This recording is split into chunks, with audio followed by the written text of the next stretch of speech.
everyone. Welcome back to another amazing episode of 52 Authors, 52 Weeks with me, your host, Dr. Lisa L. Campbell. I am so excited by today's guest author and her book because this topic it gets me a little emotional to think about the topic. So first, let me tell you guys the title of the book, but I have to show you the cover. A beautiful cover about redefining menopause, finding strength, balance, and joy in your next chapter of your life. Um, this book was included Hannah Olivius with 21 authors. So 22 authors total, 22 brave souls that were willing to tell their story. But one of the 22 is here with me today, Jane Butler. Welcome to the show. Thank you. Thank you very much, Dr. Lisa. I'm really excited to be here today because, as you say, it's one of those topics that, yeah, it's still coming out the closet, if you like, but it is still taboo in so many areas that, yeah, I like to shout from the rooftop about it. Not to everybody's amusement, I say, but I think it's a topic that definitely has to be out there so as women do not enter into this next chapter of their life confused, frustrated, and frightened. Absolutely. So the funny thing is, when I think about menopause, I went through it before I was able to get any education and support on it. And I personally believe the education should be on the front end. So I went to a local hospital and they had a menopause panel discussion. So there was an internist, which happened to be my internist. There was an OBGYN who I actually switched to after that session. And then there was a therapist. And so here is me. Let me just get there, maybe like 5, 10 minutes before I'll be able to get a seat. This auditorium was packed Wow. with women and a couple of men. I think the men tagged along. Like, let They me were just hear. probably dragged. Yes, or they were like, let me hear what's going on because I'm tired of going through menopause with you because my husband Hmm. said the same exact thing.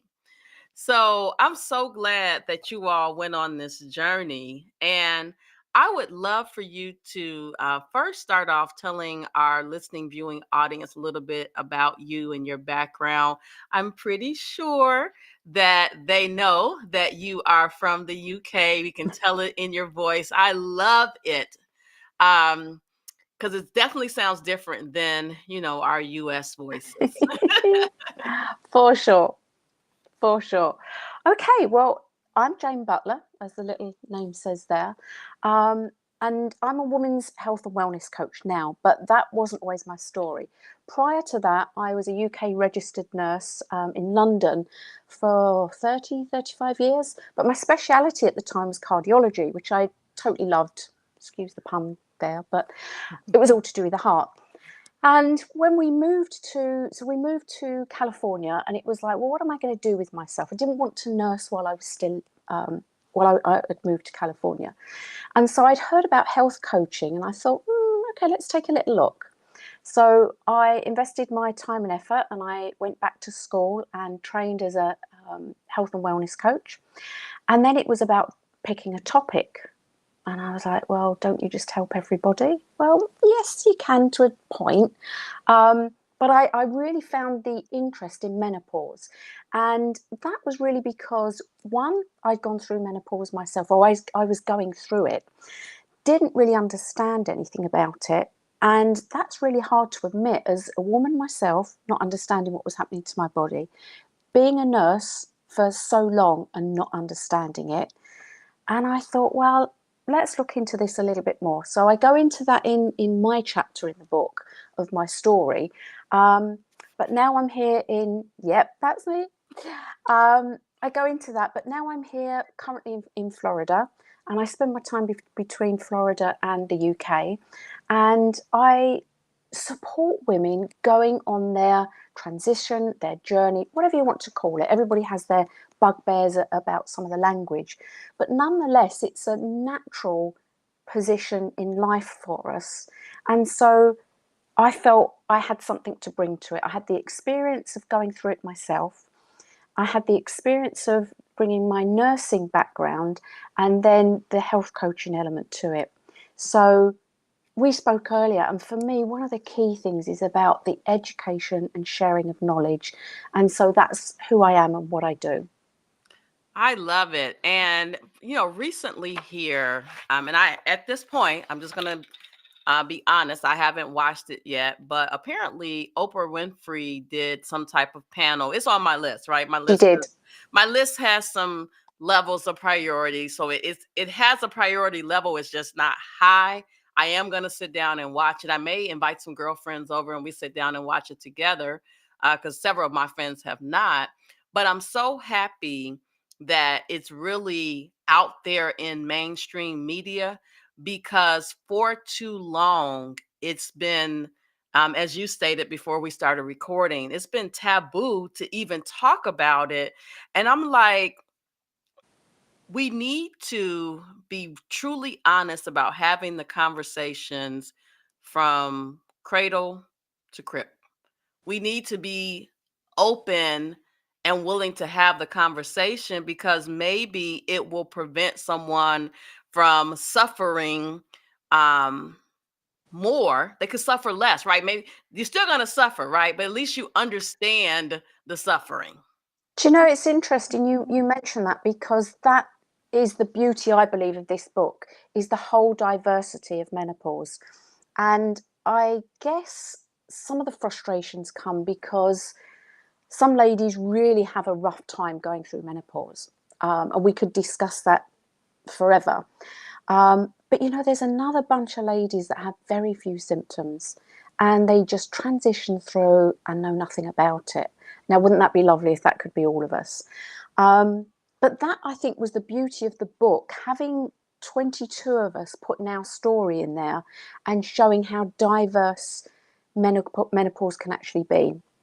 Because I think when I often talk to people and I have groups of ladies, my clients, and I say to them things like, so what is menopause? What comes up for you when you think about it? And you can just see their shoulders drop, face drops, and it's like, because I think we've hidden it for so long as being such a bad part of life, where actually I view it as, like we said earlier, when you know more about it, you understand it, you educate yourself around it, I see it as an opportunity. We're going into a next chapter of our life with so much opportunity and possibilities. But you're right, there's some things that we need to address to make that as pleasurable as possible. So going through the book breaks the barriers about menopause is just hot flushes. For those people that get to read the book, you will see 22 different stories. And within those 22 different stories are the 22 different experiences, how people expected menopause, how little they knew about menopause. But we also take into account the different cultures, the different countries. I mean, it's a truly international book. So we get to experience people's cultures and their expectations around menopause. And particularly with Western countries, we do have a very poor, negative approach. But when you start to look at other areas around the world, we see it totally different. So for me, I really embrace the fact of taking all the good points from wherever and creating that in the possibilities and the opportunities that I personally see menopause. And that's why I loved the book. It just wasn't my story or one person's perceived experience that was being described. Absolutely. So something that I'm reminded of as you were speaking, number one, we are each born with our own, fingerprint, footprint. Yeah. And no two people are going to experience it the same. But then also that there are many aspects of the journey that you may not necessarily equate with menopause. Mhm. And I remember attending an information session here at my local hospital, and I was a little disappointed at some of the women in the audience because you can hear them say, I can't believe she asked that question. She asked the question because she was experiencing it and she needed someone to just let her know, no, you're not crazy. Right. Mhm. And so I remember I'm just gonna say Go I for it. I knew one of the panelists, and so I sent the little text message saying, hey, check this mindset, like say it so that people will stop having the little side conversations in the audience because it's hurtful. You're like they created this safe space, Mhm. but then you had the know-it-all people who weren't very supportive, if you will. Like Mhm. overall, it was a very supportive event. And eventually those women did simmer down. Um I took so many notes. I was just like writing, writing, writing because number one, I wanted to post on my social media channels that I had went to the event, but I left the room empowered. I Mhm. left the room feeling like, "Oh, that's why this was happening." Right? Yeah. And they have this definition of when you start menopause and all of that. And now I was able to go back and look and pinpoint like, "Oh, yeah, you probably were there when you did XYZ." So, the education is very important, and that we experience it differently is also as equally as important because I think those are two things that people don't really realize. They're key messages that I like to share all the time because there's so much education out there and you can get lost in it. I totally get that. And with social media these days, there's often horror stories out there. There's people just trying to cash in on great experiences, etc. So I think it's about getting your information from reliable sources. And that's not to say social media can't be helpful, but it's about being very careful with the information that you pick up and digest. And part of the problem there is I think we mentioned earlier, was not always does your doctor know that much about menopause. I hate to say that too, and you will see that in a lot of the ladies' stories in the book, is that they visited their family doctors or they visited their OBGYNs, obstetricians, whoever, and were met with a resistance because unfortunately those health professionals didn't know a huge amount either, because it's always been, if you like, the unsexy topic within medicine. So yes, definitely get educated, because then I think you have an idea of what to expect, or maybe you can make some sense of what's happening to you, because as a lot of the ladies have put in there, they all thought they were going mad, because of some of the symptoms that you may never have heard of before. They were thinking, well, what's happening to me? And then the panic builds up and you feel very isolated and alone. So education is very, very key, I think, going through menopause, and we just have to break this taboo. And so coming back to the ladies in the audience, it's a shame. I think that may have been a representation of their own fear around information, or bringing the topic out into the open, because sometimes that can be hard. So I totally understand people's vulnerabilities. But then I think it's also about a sense of community, because once we start talking about these things, we can normalize things, because I wouldn't say that necessarily the symptoms are normal. I believe it's your body telling you something, because there's a lot of simple everyday things that you can do to help yourself during this phase of your life, whether you want to call it a transition or a journey. And I believe it's very much about getting back to basics. And that's how I coach women. So again, within the book, you've got a lot of ladies' stories about the things that helped them, the things that they tried. But I think one of the key messages that we've just touched on there throughout the whole of the book and everybody's chapter is communication, education, and being in community. I love it. I love it. And I don't know if the word community is something that just kind of like popped up over the last, I don't know, 10, 20 years. Like we've been in communities, but the term community and what it means and how valuable it is more important today than ever before, because you Yeah. literally have to know that you are not alone. No matter Hmm. what journey that you're on, you need to have those folks that are just like, listen, I did the same thing. And you know what? Right. And you're like, whoa, I remember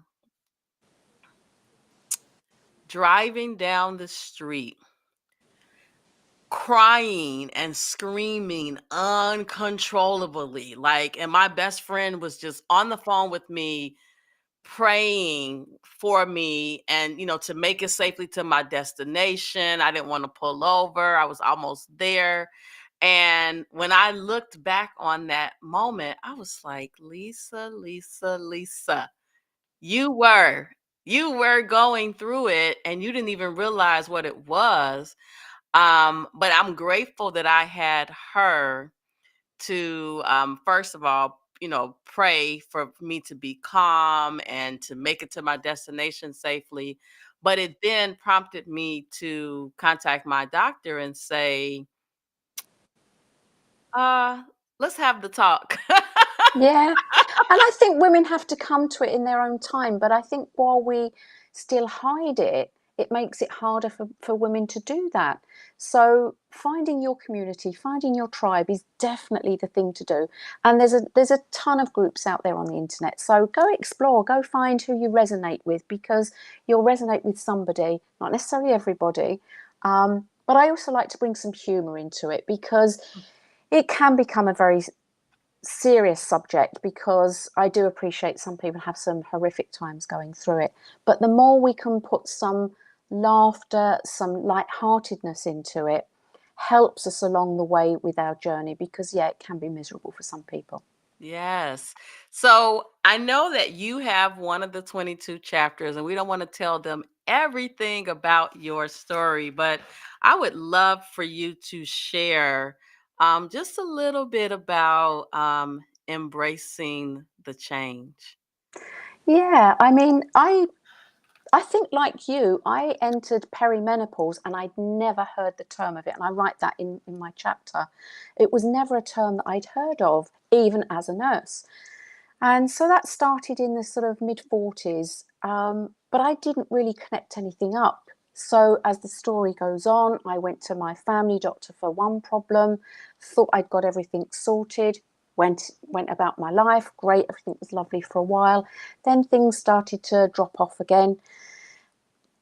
And like a lot of us, I felt I could find reasons for that. So I was very tearful, couldn't figure out why everything was such a big problem. I could cry at everything. My moods were very low, and this just was not like me. But I felt I could pinpoint it to certain events that were happening. So, as most women, we rationalize why this is happening. But again, in the chapter, I talk about what I thought it might have been, and then speaking with a doctor that eventually pieced some pieces together for me.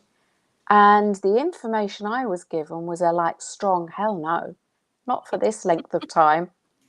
Who do you think you are? And it wasn't until I did my own research and started to piece things together that I realized how much of a um, topic menopause can be, because it touches on so many areas of our lives. But it isn't just my life, it's the people I live with, it's the relationships I have. And again, in my chapter, as many of the other ladies have, we make reference to those other people that are affected by menopause, not directly because they're not going through it, but because of being in a relationship with me. And if I can't understand what's happening to me, oh my gosh, how are they supposed to understand by any means? And particularly any male family members, any younger family members. And again, we touch on that in the chapter. So I felt very inspired to join this anthology, to share my story, and to really share it as to how embarrassed I was in the beginning to be a woman, to be a nurse, and know so little about the topic. And then as I went through it myself and understood and learned, realizing how much I could be of help to other ladies. So there's some amusing stories in there. One in particular, I remember somebody sharing a suggestion with me, something referring to as a knicker magnet. Now, knickers are pants or panties in the US. And I was like, what? What are you talking about? This is a totally different subject. Where are we going with this one? Thought, happy to go take a little look. And it was basically two magnets that, pull together, and you would put them either side of the front of your knickers, just under your tummy button. And the idea was that you've got these two magnetic forces, and it was supposed to help with your autonomic nervous system. The only thing I ever collected was paper clips, so it really wasn't doing the job for me. So the point of telling you that story is that there are some highlights and some fun things that you can take of your experience, if you so wish to view it that way. But there are so many options, varieties, and experiments. I think they're experiments to see what works for you, that you get shared by people you know, by health professionals. And often this journey, this transformation, is a little bit of trial and error, because maybe what works for your friend, your aunt, your mum, whoever, won't necessarily work for you. But it's about not giving up. It's about having somebody that you can talk to, somebody that you can share, somebody that you can try again and again until you find what works.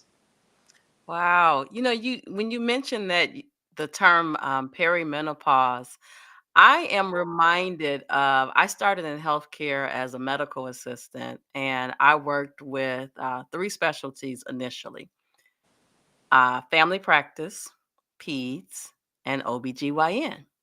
And I remember as this young 20 something, 33 years ago, um, doing an intake for patients, writing like why they were there and what medications they were on. And I remember seeing Premarin, right? Premarin, Primpo, writing it down consistently, writing down um, what complaints they had. Okay, so then go past that experience. I worked as a medical coder. And so I saw menopause, perimenopause, saw it written in the medical records I was reading. All that exposure that I had to it still didn't help me Yeah, as the person who was going through it, because now I was the person on the paper. yeah. It's And different on the other side. yes, yes. And I think we often take that for granted, right? People expect, well, you're a nurse. And like I tell people all the time, I have my doctorate degree is in healthcare administration. I know how to make sure that the organization is running. And yes, I had that clinical start, but it's so much different Mm-hmm. than when you are a patient. Now, if you want to talk about the insurance company won't pay for something and I'm gonna fight, oh, I can help you with that all day long. We need to connect. Because that right, that's the area that I know in my sleep. So we Yeah. have about 5 or 6 minutes left, so there's a couple of things that I want to make sure that we do. I definitely want you to tell our listening viewing audience where they can find you, because I am sure that there is someone that is listening or viewing this show, is experiencing menopause, perimenopause, around, right? Or they know someone and they can Mm-hmm. say, hey, contact this lady here because you need to start somewhere today. Yeah, yeah. I mean, there's obviously plenty of people around for, all over the place, but generally people could find me. I have a online group, a Facebook group, Love Your Menopause with Jane. So that's our little community for sharing and supporting with each other, and I hold various events in there. You can contact me directly at Jane, which is JANE, at individuallyyoucoaching.com, and I can supply you that for people to connect with. And it's in the book. There you go. So I can direct people to the places that they may need to be. And again, for people reading the book, you have, I think there may be 20 out of the 22 people in the book that you could make a connection with to figure out if that's your person, if that's your person who you feel a real connection with because of similarities in stories, then by all means, please pick whoever works best for you. But yes, I have a Facebook group, Love Your Menopause with Jane. I'd love to see you in there and love to connect with you. Or it's Jane at individuallyyoucoaching.com. And I'd love to connect with you there and point you in the directions you need. I love it. So I just have to ask this question because I want to know. I go to lots of different book signings. So are you all doing any? I know you're in different parts of the globe, but are you guys doing any virtual meetups to help? Yep, we've been doing various things, so we can definitely, if anybody wants to connect, then we can tell you where we are and what we're doing. And that's the benefit of having the 22 of us, because we're all able to do our bit wherever. And you've shown the book. The cover was actually designed by one of the chapter authors. She's an artist, and so that's her concept around menopause. So that was something we used for the Hot design. echo. Yeah, yeah. So dead interesting. And you know what? Because we wrote the book together, we went on a journey together of writing our chapters, submitting them, going through the publishing process. We've actually become good friends, some of us. And I've met one lady, Dr. Marva, one of the ladies in the chapter, when I was back home in the UK. We met up and connected, so that was great. I've been on a couple of the ladies' podcasts and they've been doing some work with me. So we've started our own little community there, really to promote menopause outside of the book, but using the book as a vehicle. So coming back to your 52 authors in 52 weeks, I think books have a huge impact on us, and we can use them in so many ways other than just picking a book up and reading it. Yes, and I want to thank you for something that's in your chapter. I haven't read all of the chapters, but one of the topics that's very emotional for me is insomnia. Oh, And yes. to the extent that, and I'm hoping that this will help someone because in the book you talk about some strategies.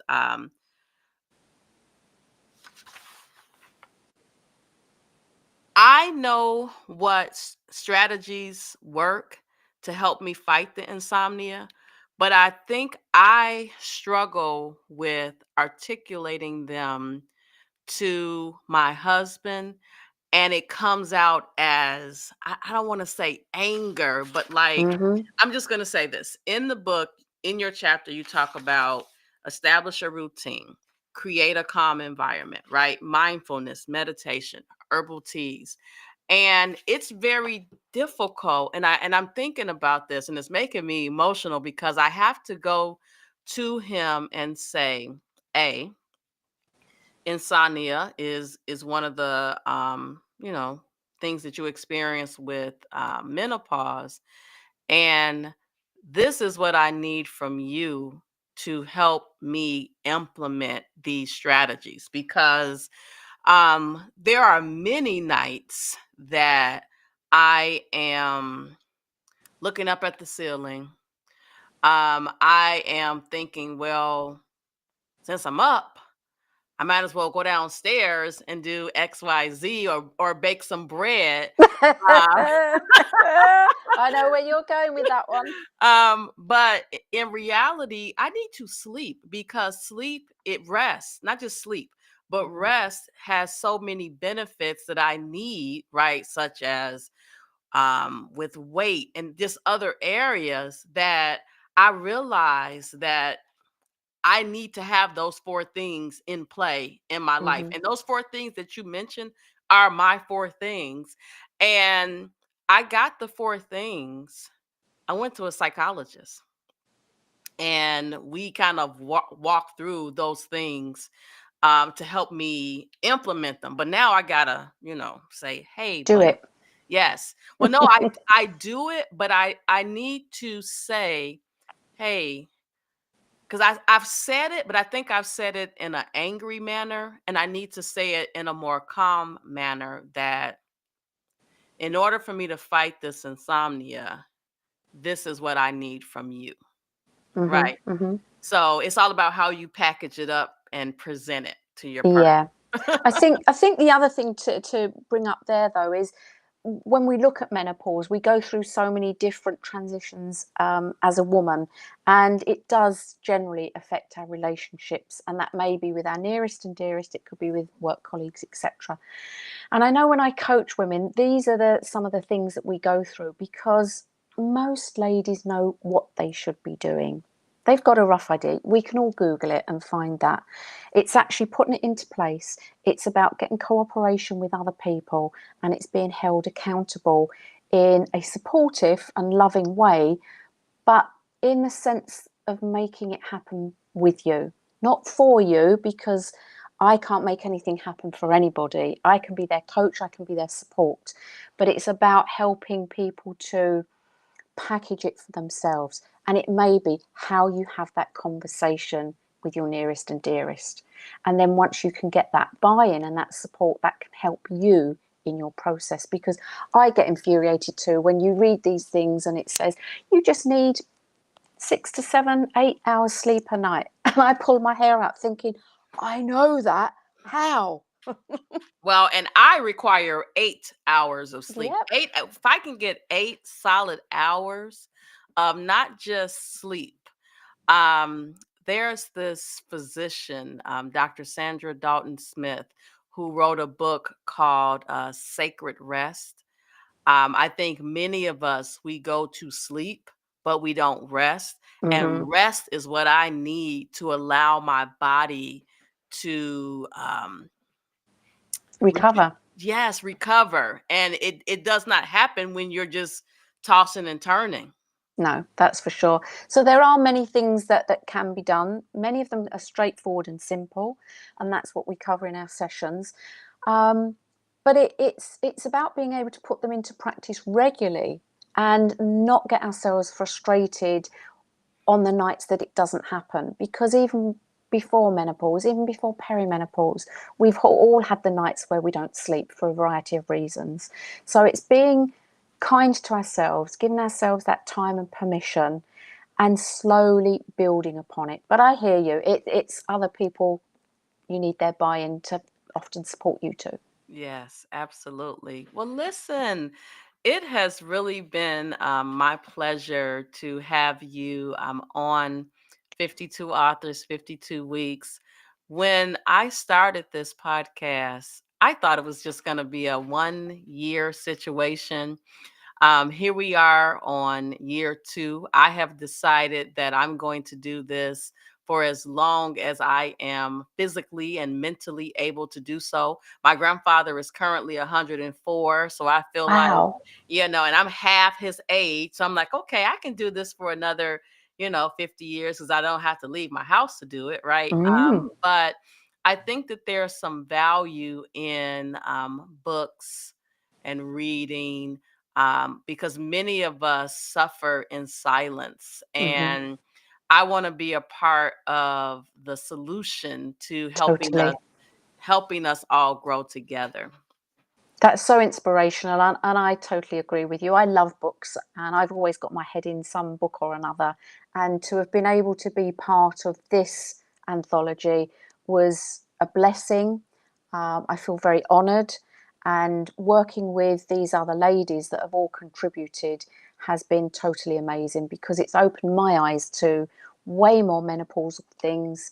And yeah, we've made some great connections and some good friendships. I love it. Well, thank you again. And to our listening, viewing audience, please don't forget to like, follow, and subscribe. I'm sure there's someone that needs this episode in particular. And this has been another episode of 52 Authors, 52 Weeks. I will see you all next week.